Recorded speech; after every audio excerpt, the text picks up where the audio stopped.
الرحمن الرحیم نحمده ونصلی علی رسوله الکریم اما بعد فقد قال اللہ تبارک وتعالی فی القرآن المجید والفرقان الحمید اعوذ باللہ من الشیطان الرجیم بسم اللہ الرحمن الرحیم یسألونک عن الانفال قل الانفال للہ والرسول فاتقوا اللہ واصلحوا ذات بینکم وَأَطِيعُوا اللَّهَ وَرَسُولَهُ إِن كُنتُم مُّؤْمِنِينَ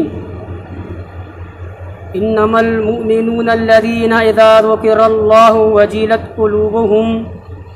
وَجِلَتْ قُلُوبُهُمْ وَإِذَا تُلِيَتْ عَلَيْهِمْ آيَاتُهُ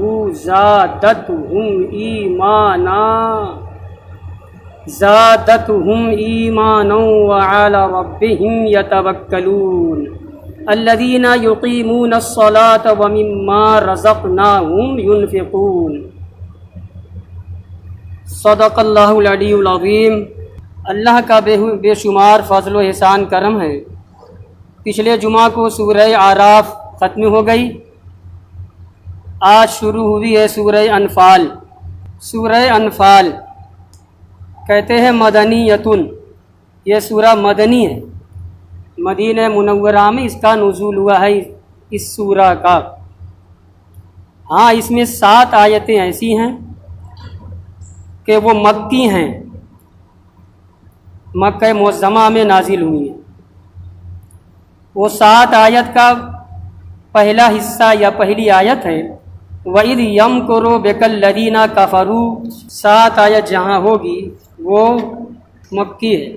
خلاصہ کلام یہ کہ سورہ انفال مدنی ہے، اس میں 7 آیتیں مکی ہیں، سمجھ گئے۔ ان 7 آیتوں کا پہلا جز ہے وَإِذْ يَمْكُرُ بِكَ الَّذِينَ كَفَرُوا۔ سورہ فاتحہ پہلی آیت ہے، سورہ بقرہ دوسری ہے، آل عمران ہے تیسری ہے، سورہ نساء چوتھی ہے۔ سورہ انفال قرآن کی 8ویں سورہ ہے۔ کہتے ہیں کہ اس میں 75 آیتیں ہیں۔ یسألونک عن الانفال قل الانفال للہ والرسول فاتقوا اللہ واصلحوا ذات بینکم واطیعوا اللہ ورسولہ ان کنتم مؤمنین۔ آپ سے لوگ پوچھتے ہیں، اے نبی، لوگ آپ سے پوچھتے ہیں، کیا پوچھتے ہیں؟ عن الانفال، غنیمتوں کے بارے میں، غنیمتوں کے حکم کے بارے میں۔ قل الانفال للہ، آپ کہہ دو الانفال للہ والرسول، غنیمت تو اللہ کے لیے ہے اور رسول کے لیے ہے، یعنی غنیمت تقسیم کرنے کا اختیار، پاور اللہ کے لیے ہے اور رسول کے لیے۔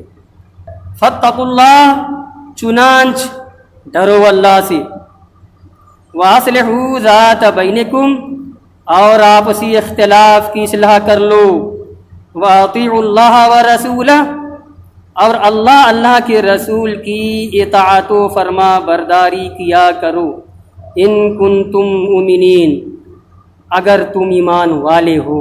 کہتے ہیں کہ بدر میں اسلام اور کفر کے درمیان جو پہلا معرکہ ہوا، جو پہلا غزوہ ہوا، غزوہ بدر ہے۔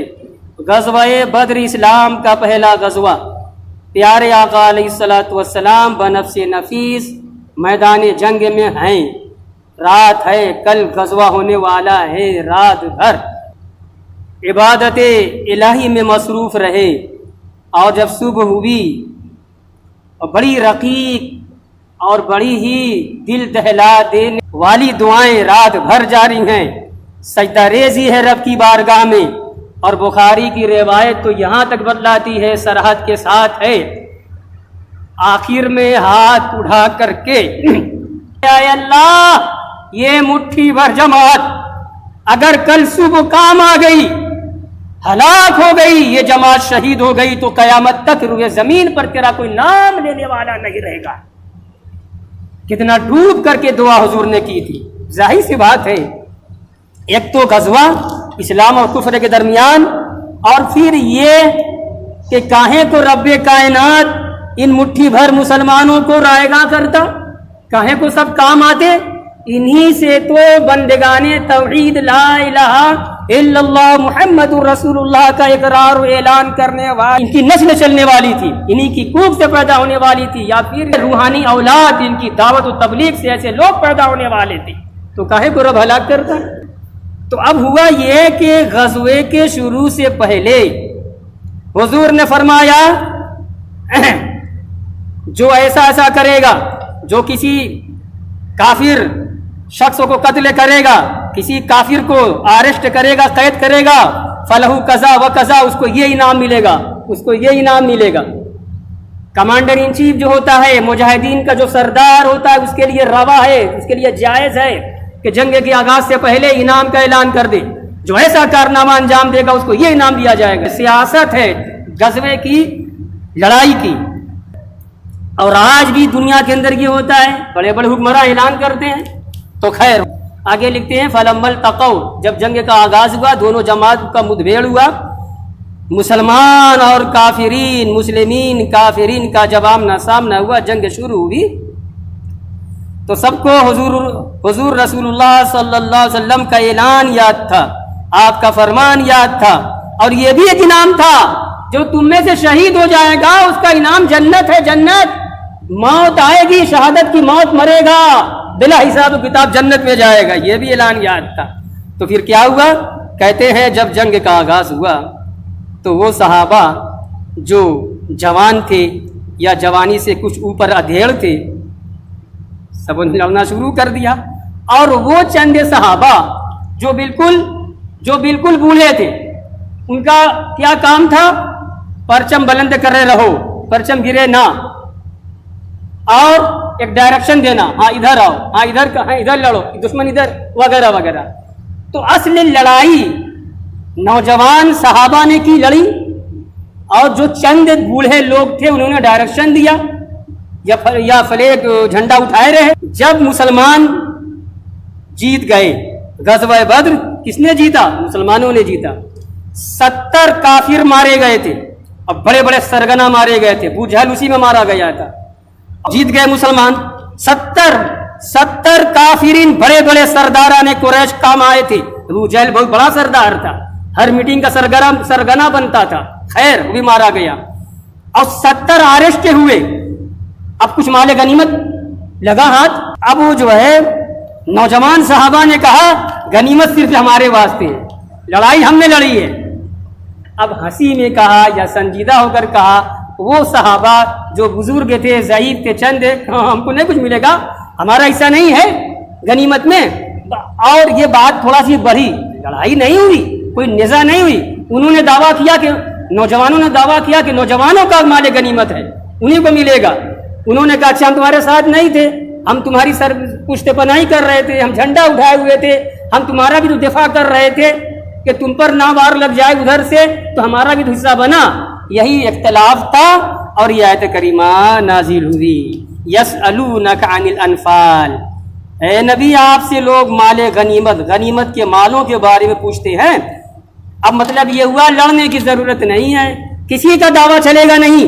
قل الانفال للہ والرسول، اے نبی کہہ دو مال غنیمت تو اللہ کے اختیار میں ہے، اور اللہ کے رسول کے اختیار میں ہے، جس کو چاہے دے۔ اور پھر رسول کی شان عدل سے یہ بہت بعید بات ہے کہ صرف نوجوانوں کو رسول مال غنیمت دے دے، بوڑھوں کو نہ دے، یا صرف بوڑھوں کو دے دے کہ بوڑھے ہیں، کمزور ہیں، اور نوجوانوں کو محروم کر دے، ایسا نہیں ہوگا۔ رسول کے جب اختیار میں اللہ نے دے دیا تو رسول اپنے شان عدل سے سب کو برابر تقسیم کریں گے۔ وَأَصْلِحُوا ذَاتَ بَيْنِكُمْ، فَاتَّقُوا اللَّهَ، اللہ سے ڈرتے رہو، عبادات کے معاملات میں بھی، اور جو یہ آپسی جو معاملات ہوتے ہیں ان میں بھی، ان کے اعتبار سے بھی، عبادات، معاملات، سب میں اللہ سے ڈرتے رہو۔ اور یہ جو اس وقت موضوع بحث تمہارا ہے کہ ہم اس کے مدعی ہمارا حق ہے، ادھر سے دوسری جماعت کہتے ہیں کہ ہم اس کے مدعی ہیں، صرف ہمارا حق ہے مال غنیمت پہ، فَاتَّقُوا اللَّهَ، اللہ سے ڈرو، اور ایسا کہنے سے بچو۔ اصلحوا ذات بینکم، اور اپنی اصلاح کر لیا کرو، یعنی تمہارے درمیان اگر کبھی کسی معاملے کو لے کر اختلاف ہو جائے تو اختلاف کی وجہ سے ہمیشہ امت کے اندر انتشار نہ پھیلایا کرو، اختلاف دور لیا کر لو، دل سے دل ملا لیا کرو، یہی ہے۔ وَأَطِیعُوا اللَّهَ وَرَسُولَهُ، اور اللہ کے رسول کی اطاعت فرما برداری کرو، نفس کی فرما برداری نہیں۔ منچاہی اعتبار سے قانون نہیں چلے گا، قانون اللہ کے رسول کا چلے گا، انہیں اللہ کے رسول ہی کی اطاعت و فرما برداری کیا کرو۔ ان کنتم مومنین، اگر تم ایمان والے ہو، یعنی اگر تمہارا ایمان کامل ہے تو پھر اپنی ساری اشتہا کو، اپنی ساری خواہشات کو اور اپنے سارے خود اختراعی قواعد کو چھوڑنا پڑے گا اور قاعدہ ماننا پڑے گا اللہ کے رسول کا۔ اب یہاں آپ ایک بات کہہ رہے ہیں کہ آپ سے لوگ پوچھتے ہیں، یہ پوچھنا کیسا تھا؟ دو معنی، آپ سے سوال کرتے ہیں، آپ سے پوچھتے ہیں، تو سوال دو معنی، ایک تو یہ ہے کہ نبی ہی سے کسی صحابی نے مطالبہ کر دیا یا رسول اللہ مال غنیمت مجھے عطا کیجئے، یہ مطلب، اور ایک تفسیر کرتے ہیں کہ نہیں، یہ مطلب ہے کہ آپ سے اس کے بارے میں، جو میں نے ترجمہ پہلے کیا، غنیمتوں کے بارے میں آپ سے پوچھتے ہیں، یعنی حکم اس کا پوچھتے ہیں، کس کا کیا حکم ہے، کس کو کتنا ملے گا۔ یہ اب ایک بات یہ بھی کہہ رہے ہیں، 10واں پارہ جب شروع ہوگا، وَاعْلَمُوا أَنَّمَا غَنِمْتُم مِّن شَيْءٍ فَأَنَّ لِلَّهِ خُمُسَهُ وَلِلرَّسُولِ وَلِذِي الْقُرْبَى وَالْيَتَامَى وَالْمَسَاكِينِ وَابْنِ السَّبِيلِ إِن كُنتُمْ آمَنتُم بِاللَّهِ، وہاں بیان کر 10ویں پارے کی شروع میں بیان کر دیا ہے۔ یہاں صرف یہ قرآن نے کہا ہے کہ تمہارا کام نہیں، اللہ کے رسول کا کام ہے تقسیم کرنا۔ اب تقسیم کیسے ہوگی 10ویں پارہ بیان کیا ہے۔ اللہ کے لیے 5واں حصہ، اللہ کے رسول کے لیے 5واں حصہ جتنا بھی، مثلا 1 لاکھ مال غنیمت میں ہے، مثلا تو 1 لاکھ کا 5واں حصہ 20 × 100 20 5واں حصہ 20,000 تو فوراً رکھا جائے گا بیت المال میں۔ اب بچا 80,000، اسی 80,000 میں سارے مجاہدین کو تقسیم کیا جائے گا۔ یہ ہے مال غنیمت کا اسلامی قانون۔ یہاں اجمالی حکم ہے، وہاں تفصیلی حکم ہے، جیسا کہ بعض مفسرین نے لکھا ہے۔ دوسری آیت، انما المؤمنون الذين اذا ذكر الله وجلت قلوبهم واذا تليت عليهم آياته زادتهم ایمانا وعلى ربهم يتوکلون۔ ایمان والے، کامل ایمان والے تو وہ ہیں، کامل ایمان والے، مکمل ایمان والے تو وہ لوگ ہیں کہ ان کے پاس اگر اللہ کا ذکر کیا جائے، وجلت قلوبہم، ان کے دل پسیج جاتے ہیں، ان کے دل پسیج ترجمہ کر رہا ہوں، وجلت قلوبہم، ان کے دل پسیج جاتے ہیں۔ اس کی تفسیر کر رہے ہیں، وجلت کی تفسیر خافت قلوبہم، دل ڈر جاتا ہے، اللہ کی گرفت یہ ہے، اللہ کی شان یہ ہے، اللہ کے احکام کی خلاف ورزی کی جائے گی تو اس کی سزا یہ ہے، یہ تفسیر کر رہے ہیں۔ وَإِذَا تُلِيَتْ عَلَيْهِمْ آيَاتُهُ، اور جب ان کے اوپر اس کی یعنی اللہ کی آیتوں کی تلاوت کی جاتی ہے، قرآن پڑھا جاتا ہے اور یہ بغور سنتے ہیں، زادتہم ایمانا، تو اللہ کے کلام کی آیت ان کا ایمان بڑھا دیتی ہے، یعنی ان کا یقین اور بڑھ جاتا ہے۔ ایمان بڑھنے کی چیز نہیں ہے، ایمان ایک عقیدے کا نام ہے، دل کی ایک حالت کا نام ہے۔ کیا ہمارا ایمان ہے؟ اللہ ایک ہے، اللہ کے علاوہ کوئی معبود ہے ہی نہیں، رسول اللہ صلی اللہ علیہ وسلم برحق ہیں، سچے ہیں اپنی رسالت میں، یعنی لا الہ الا اللہ کا پڑھنا، زبان سے کہنا، اقرار و اعتراف کرنا، دل میں اس عقیدے کا جم جانا، یہی ایمان ہے۔ ٹھیک، غور کیجئے گا، بس یہی روک دے رہا ہوں۔ اب اگر کوئی شرابی کبابی مسلمان ہے، بے نمازی مسلمان ہے، تو کیا وہ نماز نہ پڑھنے کی وجہ سے یا شراب خوری کی وجہ سے یا اور بھی دنیا بھر کے جو اس کے اندر معائب و نقائص اور برائیاں گناہ پائے جاتے ہیں، تو کیا ان کی وجہ سے وہ اس کا ایمان چلا گیا؟ ایک سوال زبردست ہے۔ اور پھر پلٹ دو، نمازی ہے اور زیادہ نماز پڑھنے لگا، روزہ رکھتا ہے، رمضان کا نفل روزہ بھی رکھنے لگا، تہجد پڑھنے لگا، خوب عبادت کرنے لگا، خوب اچھائیاں کرنے لگا، تو کیا جو پہلے اس کا عقیدہ تھا اس عقیدے میں کچھ اور ترقی ہوئی؟ تو ہمارے یہی امام اعظم کا مسلک سمجھا رہا ہوں، مسلک امام اعظم ابو حنیفہ رحمۃ اللہ علیہ، ائمہ اربعہ میں سے 4 امام میں سے پہلے امام ہے نا۔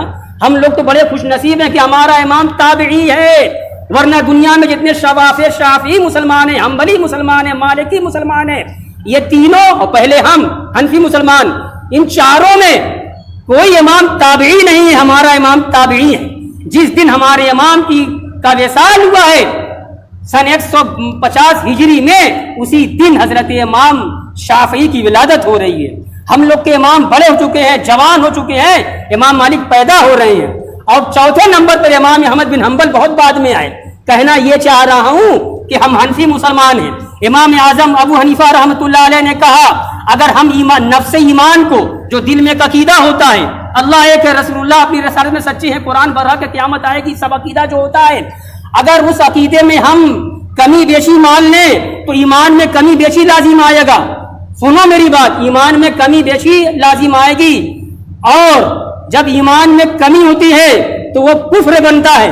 جی کہتے ہیں جب ایمان میں کمی ہوگی، ایمان ہی ہٹ جائے گا اپنی جگہ سے تو کفر ہو جائے گا۔